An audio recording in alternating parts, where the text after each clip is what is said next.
दिखाया कि पारदर्शिता से परीक्षा हो रही है, आप बायोमेट्रिक्स ले रहे हो, आप वहाँ पे कैमरा लगा करके आपने सेंटर पर रखे हुए हैं, आप जूते उतरवा करके चेक कर रहे हैं। हमें तो पहले लगा कि भाई इतने बेहतरीन तरीके से अगर परीक्षा ली जाएगी तो कोई भी धांधली और सेटिंग का कोई गुंजाइश नहीं है, लेकिन बाद में जांच में ये पता चल रहा है कि ये तो पहले ही हो चुका था। तैयारी तो एग्ज़ाम देने का पहले से ही है हम लोग का, और ज़्यादा कुछ करने की ज़रूरत नहीं है, थोड़ा सा रिवाइज करने की ज़रूरत है। पेपर लीक हो गया लेकिन ये दिख रहा है साफ साफ, क्योंकि पुराने वाले जो जांच हो रहा था पेपर लीक वाला का, वो जांच पूरा नहीं हुआ और जांच में कोई भी आगे का कार्य बढ़ नहीं रहा है। बिहार में बीपीएससी 3.3 का जो एग्ज़ाम था वो रद्द कर दिया गया था। पेपर लीक का मामला सामने आया था। हमारे साथ कुछ अभ्यर्थी हैं जो बीपीएससी 3.3 का एग्ज़ाम दिए थे। फिर से कहा जा रहा है कि जून में अब एग्ज़ाम होगा। क्या उम्मीद है, अब इस बार एग्ज़ाम सफलता से हो जाएगा? सर ये तो मैं अपने तरफ से ये बात कहना चाहूँगा, काफ़ी छात्र अभ्यर्थी जो है, शिक्षक अभ्यर्थी जो है हमारे संपर्क में रहते हैं, तो कहीं ना कहीं ये डर सबको बना हुआ है कि आपने दिखाया कि पारदर्शिता से परीक्षा हो रही है, आप बायोमेट्रिक्स ले रहे हो, आप वहाँ पे कैमरा लगा करके आपने सेंटर पर रखे हुए हैं, आप जूते उतरवा करके चेक कर रहे हैं। हमें तो पहले लगा कि भाई इतने बेहतरीन तरीके से अगर परीक्षा ली जाएगी तो कोई भी धांधली और सेटिंग का कोई गुंजाइश नहीं है, लेकिन बाद में जांच में ये पता चल रहा है कि ये तो पहले ही हो चुका था। तो अगर पहले हो चुका रहे, आज तो मैं कुछ कमेंट सेक्शन में ये भी पढ़ रहा हूँ कि जब जैसे ही अनाउंस किया गया कि 11 से 15 जून को परीक्षा होने वाली, कुछ लोग ये भी कह रहे हैं कि पेपर लीक कब हो जाएगा ताकि हमें भी बता दिया जाए।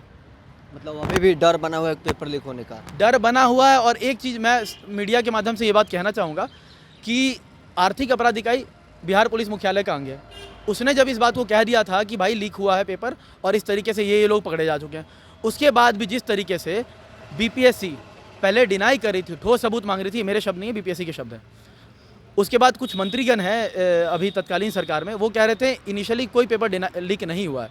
तो ये सारी बातें कहने से क्या होता है, जो सेटर जो लोग हैं जिन्होंने पहले भी ये पेपर लीक वगैरह जैसे काम किए हैं, वो तो कहीं ना कहीं उनका और मनोबल बढ़ेगा, वो कहीं ना कहीं और तरीके से सोचेंगे कि और बेहतर तरीके से लीक किया जाए ताकि अब से उजागर भी चीज़ें ना होने पाए, और उजागर नहीं हुआ तो फिर सर कटअप बढ़ जाता है। और हम क्या बस 600 700 800 रुपये या फिर 1500 रुपये फॉर्म भरने के लिए हैं, हमारा खर्च नहीं होता है। हम जब सेंटर पे दूर दूर जाते हैं, 60 किलोमीटर से लेकर 350 किलोमीटर दूर दूर तक हमारा सेंटर पड़ता है, किशनगंज कटिहार तक गए परीक्षा देने लोग, उतने दूर जब जाते हैं तो हमारे ट्रैवलिंग का खर्च नहीं होता है, उसके अलावा हमारे रहने का खर्च नहीं होता है। कुछ लोग जो विपक्ष में हुआ करते थे वो बातें करते थे कि जो पेपर लीक होगा तो बच्चों को ट्रैवल के जो लॉसेज हुए हैं वो उनके बियर करनी चाहिए सरकार को।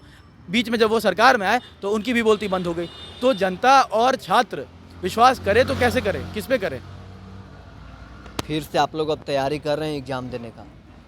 तैयारी तो एग्ज़ाम देने का पहले से ही है हम लोग का, और ज़्यादा कुछ करने की ज़रूरत नहीं है, थोड़ा सा रिवाइज करने की ज़रूरत है। पेपर लीक हो गया लेकिन ये दिख रहा है साफ साफ, क्योंकि पुराने वाले जो जांच हो रहा था पेपर लीक वाला का, वो जांच पूरा नहीं हुआ और जांच में कोई भी आगे का कार्य बढ़ नहीं रहा है उसमें, क्यों सब रुक थम सा गया है। लग रहा है कि उस पैसे को यूज करने के लिए इलेक्शन में लोग यूज कर रहे हैं और सब शांति मतलब जो जहाँ था वहाँ दबा दिया गया। तो ये पूरी संभावना बन रही है कि जब से री एग्ज़ाम होगा जून में तो उसमें फिर से पेपर लीक होगा और इस बार दबा दिया जाएगा, इस तरह से मामले को पता भी नहीं बाहर लगेगा, और फिर उस पैसे को कहीं ना कहीं हमको लगता है कि 2025 के चुनाव में भी यूज किया जाएगा। क्योंकि कई सारे नेता लोगों का बयान आता है कि पेपर लीक कहाँ हुआ है, ऐसे ही मतलब बिना उनको जानकारी के ही बोल देते हैं। इसका मतलब क्या है? आप लोगों ने पिछले बार तो पूरा सबूत के साथ पहले भी कह रहे थे कि पेपर लीक हो जाएगा, जल्दीबाजी में एग्ज़ाम लिया जा रहा है, और पेपर लीक होने के बाद भी आप लोग आयोग को सबूत दे रहे थे। क्या इस बार आपको क्यों डर लग रहा है कि फिर से पेपर लीक हो जाएगा? क्योंकि जांच कहीं ना कहीं से थम गया है और कोई भी अधिकारी, कोई भी राजनीतिक पार्टियों के नेता कोई पकड़े नहीं गए। एक छोटे मोटे को पकड़ के और विशाल चौरसिया नाम उसको देखे कि यही मेन था, लेकिन पेन ड्राइव को बताया जा रहा है जो जांच का आया था उसमें लिखा हुआ था कि पेन ड्राइव का कोड दिया बीपीएससी के लोग। तो कौन दिया पेन ड्राइव का कोड, कौन दिया, पासवर्ड कौन दिया? तो आज तक जब पता ही नहीं लग पाया कि बीपीएससी के लोग पासवर्ड दिए, तो कहीं भी क्वेश्चन छपेगा फिर पासवर्ड देंगे, फिर सब कुछ करेंगे वही लोग, और फिर क्वेश्चन आउट होगा। और हम लोग को इस बार पता नहीं लगा, मैनेजमेंट अच्छा होगा और कुछ नहीं होगा। आपको भी क्या डर है कि इस बार भी पेपर लीक हो जाएगा? जी बिल्कुल डर है सर। ये जो पेपर लीक है छोटा मोटा मुद्दा नहीं है, बहुत ही बड़ा मुद्दा है। और कभी भी जब आप गलत ढंग से कोई काम को करवाते हैं और जो भी लोग इसमें संलिप्त होते हैं उनकी फंडिंग कहीं ना कहीं किसी और चीज़ों की तरह एक सोसाइटी एज अ होल को कहीं ना कहीं प्रभावित करती है। अब सुनने में आ रहा कुछ लोगों से कि ये चुनाव में अगर ये पेपर लीक के कहीं ना कहीं पैसे अगर चुनाव वगैरह में भी यूज़ हो रहे हैं, तो वैसे लोग अगर राजनीति में भी आते हैं तो वो क्या ही किसी का भला करेंगे। तो ये तो केवल स्टूडेंट से जुड़ा हुआ मुद्दा नहीं, तो पूरे बिहारियों से जुड़ा हुआ मुद्दा है। तो पेपर लीक पे सर नकेल कसना चाहिए।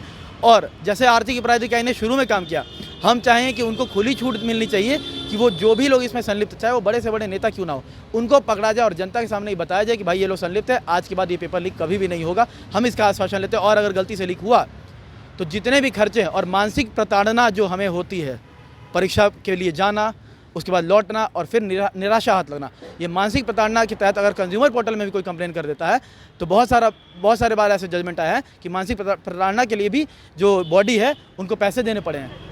तो ये जो मानसिक प्रताड़ना झेलनी पड़ती है सारा वो बियर करेंगे। और नहीं तो छात्र, मुझे तो लगता है कि मैं तो आज के डेट में विश्वास भी नहीं कर रहा हूँ किसी भी आयोग पे, क्योंकि अगर बीपीएससी जैसी कंडक्टिंग बॉडी में ऐसा हो रहा है, इतने व्यापक तरीके से, इतने धड़ल्ले से धांधली, छोटे मोटे तरीके से तो मुझे लगता है छात्र मान चुके थे कि 10-20% सीट बिक जाता है, ठीक है यार मान लेते हैं। लेकिन अब जब इतने बड़े स्तर पे हो रहा है तो कल को स्टेट पीसीएस की भी परीक्षा देंगे। आयोग पर भरोसा नहीं है अब? सर आयोग पे भरोसा, आयोग के कारनामे के कारण नहीं हुआ है। पेपर में भी ऐसी चीज़ आती है, जैसा अभी हमारे मित्र ने बताया कि न्यूज़पेपर के माध्यम से भी ये चीज़ आई थी कि पेन ड्राइव का कोड वो किसने दिया आखिर। बीपीएससी के अंदर के भी कुछ अधिकारियों की संलिप्तता सामने में आ रही है, पूछताछ में ये पता चला, ये न्यूज़पेपर में आया। तो जो संलिप्तता में पता चला है तो वो अधिकारी कौन है, अभी तक वो क्यों नहीं उजागर हुए, कितने पैसे दे करके चीज़ें मैनेज करने की प्रयास हो रही है, या कहीं ऊपर से दबाव बनाया जा रहा है। तो ये सवाल तो हम पूछेंगे ना सर, नहीं तो कैसे पारदर्शिता, हम कैसे सोच रहे हैं कि TRE 3 आप करा लें फिर से पारदर्शिता तरीके से हो जाएगी, तो डर तो बना ही रहेगा। चलिए, हमारे साथ बीपीएससी 3.0 के अभ्यर्थी थे जिन्होंने कहा है कि एक बार फिर से आयोग पर हमें भरोसा नहीं है, और जो 11 जून से 15 जून के बीच में बीपीएससी 3.0 का जो एग्ज़ाम होने वाला है, फिर से वहाँ पेपर लीक का मामला सामने आ सकता है। अभ्यर्थी हैं, उनको फिर से लग रहा है कि आयोग के द्वारा पेपर लीक फिर से करवाया जा सकता है। बहरहाल इस खबर में इतना ही। आप बने रहे न्यूज़ 4 नेशन के साथ।